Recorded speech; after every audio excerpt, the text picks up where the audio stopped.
Hey everybody, it's time to see what's on Pat's plate. So we're going to start today. We're going to make this cauliflower bread that everybody's been asking about. So of course you start with a cauliflower. Boop boop boop. Alright, I'm going to go ahead and cut all this green stuff off of here and I will be right back with you. Okay, so I have now cut all of the green stem part off of the cauliflower. And what you have left is just the florets. I tried to cut as much of the stem off as, didn't look really appetizing. I have heard that if you leave a lot of stem in there, that it can make the cauliflower bread bitter. I don't know. But this is the way I normally make it look. So the next step is you put it, bam, in there. Because what you want to do is you want to rice it up. You want to rice up your cauliflower.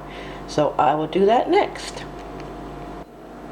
Now when you're going to rice up your cauliflower, you don't want to fill up the bucket, really full. You want to put maybe about this much in at a time, because if it's too full, then some of it's going to get really small and some of it's not going to be really small. So I'm going to put this camera where I can have my hands free, and I'll be right back with you. Okay, now you just want to pulse a little bit like this.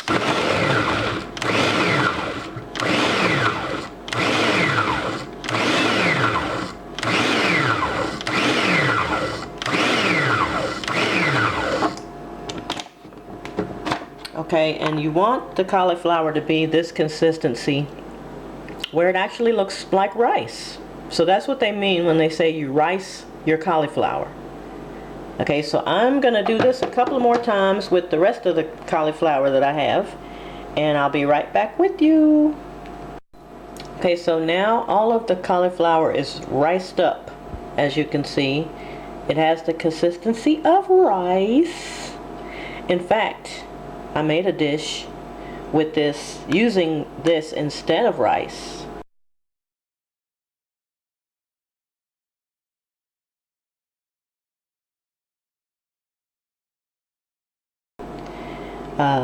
And it was delicious, and I'm sure I will make it again. But now on to the next step, which would be to add the ingredients that you need to add to make the cauliflower bread. So that's up next. Okay, so this is about 4 cups of cauliflower, and I did take a measuring cup and scooped it in, and it's just shy. I mean, like, just, I would say maybe less than a quarter of a cup shy of 4 cups. So this, you don't have to be so precise with this recipe, which is what I like about it, but you see how the cauliflower has the consistency of rice, like I showed you. Okay, so you just put your cauliflower in a bowl, cauliflower rice in a bowl, and that size cauliflower that I had yesterday, which to me seemed fairly small, but it will produce this much, about 4 cups of cauliflower. So even if it's just like slightly shy of 4 cups, that's fine. So to this you will add 2 eggs.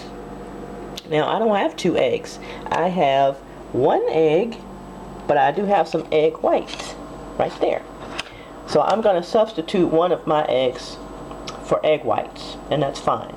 Now the best recipe that I have found, because I looked at a bunch of cauliflower bread recipes, had dry Italian seasoning mix in there, and I have this one, the Wishbone Italian, and 2 packets come in there like this. I'm going to use this whole packet, because as you can see there's only 1 in there now, because I used the other one. I made some more. So I guess I kind of like this stuff. So I'm going to put this whole packet in here. I'm going to put 2 eggs, or like I said, I have 1 egg, and I'll use 1 egg white as a substitute, but otherwise you would use 2 eggs. I'm going to also use some Parmesan cheese, which, let me grab that right now. I have Parmesan cheese. I'm going to use about a 1/4 cup of Parmesan cheese and about a 1/2 cup, I think, of mozzarella cheese, which is what I have right here. But again, this recipe is to your taste, and after you make it a couple of times and you see the consistency, which I'll show you the consistency of what everything is once I put it in here, you'll see. So let me get all these ingredients together and I'll be right back. Okay, so I have gone ahead and put the 2 eggs, or the 1 egg and the equivalent of 1 egg using the egg whites. So 2 eggs in there, and as you can see, it's crumbly, very crumbly. It's not really wet, and it's not dry anymore either. It's just real crumbly. So now I'm just going to go ahead and add everything else in there that I told you. I'm going to put this whole packet of Wishbone dry Italian seasoning mix in there. Boop, whole thing. And then I'm going to use, actually I'm going to use 1 whole cup of mozzarella cheese. Whole cup. Put that in there. And I'm going to use a half a cup of grated Parmesan, or what is this? Grated? Let me see. I want to make sure I tell you the real deal. This is grated. Sometimes I use shredded, but I'm going to use grated today. So 1/2 cup of grated Parmesan. Just dump it in there. And then I'm going to use some garlic powder. Just shake some in there, you know. And I'm going to use a little bit of leaf oregano. I'm not measuring, I'm just shaking a little bit because I love the way it smells when it's cooking. And I didn't really, you know, add that much, just a couple of shakes. And then some pepper to your taste, black pepper. And I am going to add some salt, but what I'm adding, as you can see, is less than a 1/2 teaspoon, because I don't have a full 1/2 teaspoon. It's less than 1/2 teaspoon, because you'll know that cauliflower is really bland, really bland. So I'm going to add just that little bit of salt in there. Then I'm going to mix all of this up, and then I'll come back and show you what it looks like when it's all mixed up. Now, as you can see, I have a cookie sheet that's lined with parchment paper, and that just makes it easier to clean up, and also it just makes it easier because I like to flip the cauliflower bread over about halfway through cooking, because it just makes it look nice and brown on both sides, and then I flip it over the last time before I put the cheese on top. So this is what I do. I like to make a couple of little piles. I don't put all of it on the parchment paper at one time, because if you have this big old piece of cauliflower bread, then it really is kind of hard to flip it over, because it'll break and tear and all that good stuff. It just makes it easier to work with when you just make a couple of small piles. In fact, I probably will bake this in more than one batch. But as you can see, what I do is I use this spoon and I press it down. I like to make mine in a square shape because it feels more like pizza bread, because I do cut it into breadsticks. So basically this is what I do with it. I press it until it's about, I would say, a 1/4 of an inch thick or so. You can make it to whatever shape you want it to be in. I just like mine to be like this.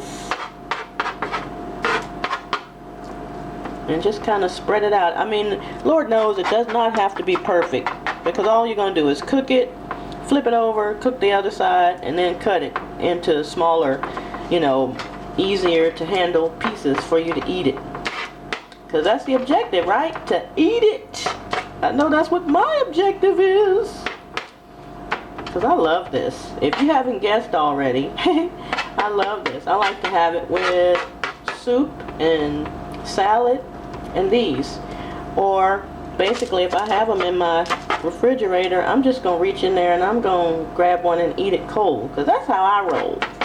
That's basically how I roll. So, anyway, this is what you do. I'm a little OCD. I mean, Lord knows you don't have to have it perfect, because I know mine is never perfect. It just tastes good. Might not look perfect, but it tastes perfect.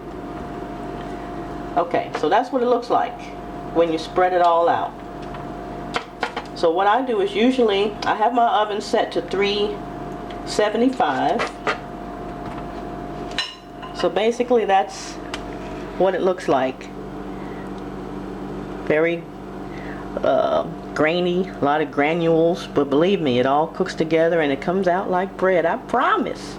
So I'm gonna show you once it gets to about the halfway mark, and I'll let you see how I flip it over. Well, as you can see, it has started to brown. I'm gonna just lift the camera up and show you an overhead shot of how it looks. I haven't flipped it over yet. That's what I'm about to do, but it has definitely browned on the other side. So what I'm gonna do is put this down, and I'm gonna show you how I flip it over. I just take a spatula and I go underneath like that and just flip it over. And that's what it looks like on the other side.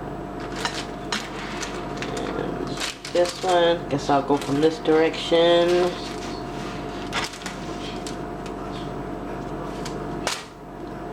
Okay, and now I'm going to let it cook on the other side.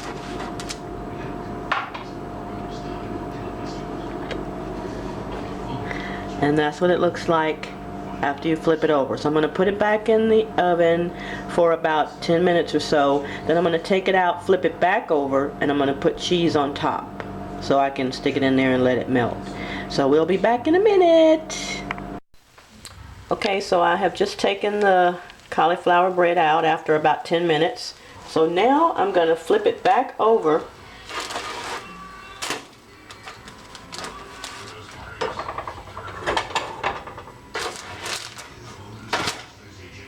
Back over, and now what I'm gonna do is the part that I love the most. I'm just gonna sprinkle some cheese on top. That's all you do, is just put as much or as little cheese, and at this point you can put whatever cheese you want on top. If you want to put shredded cheddar cheese, if you want to put mozzarella and cheddar, which I have done before, you can do that. But I'm just going to keep it simple, and I'm just going to put this shredded mozzarella cheese on top, spread it out like that, and then I'm just going to put this back in the oven until the cheese melts. And that's basically all it is to cauliflower bread. You know, you just put the cheese on top like that. And then I'm just going to put this back in the oven just long enough to let the cheese melt. That's it. And when that's done, I'll come back and show you the final product. And then I'll just cut it into strips, and that way you can see what I see when I make it. Okay? Be back soon. Okay, so this is what the finished product looks like when you first get out of the oven. See how the cheese is all bubbly and everything?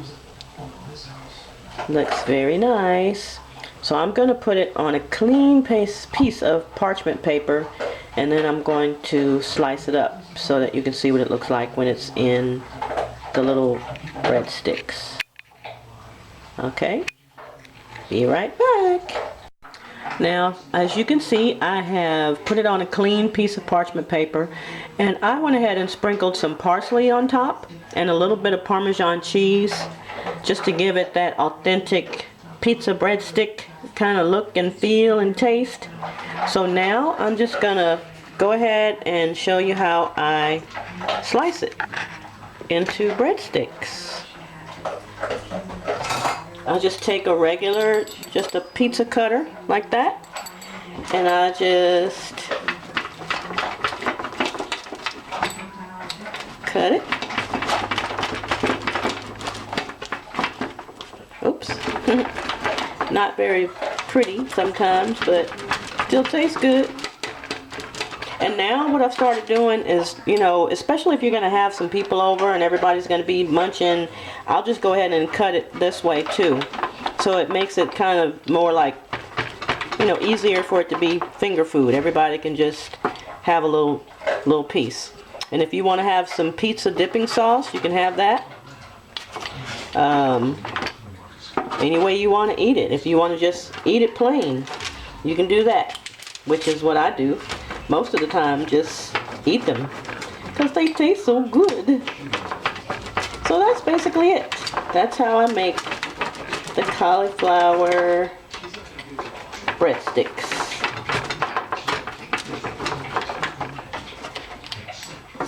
Very simple. So of course now you know what's next. I have to eat one. So while I'm eating one, y'all enjoy yourselves. And I would love it if you would make a video of your pizza breadsticks, or at least take a picture of your finished product. I would love to see it. And I would love some testimonials too of how yours turned out. So enjoy. Cauliflower pizza bread. Woo!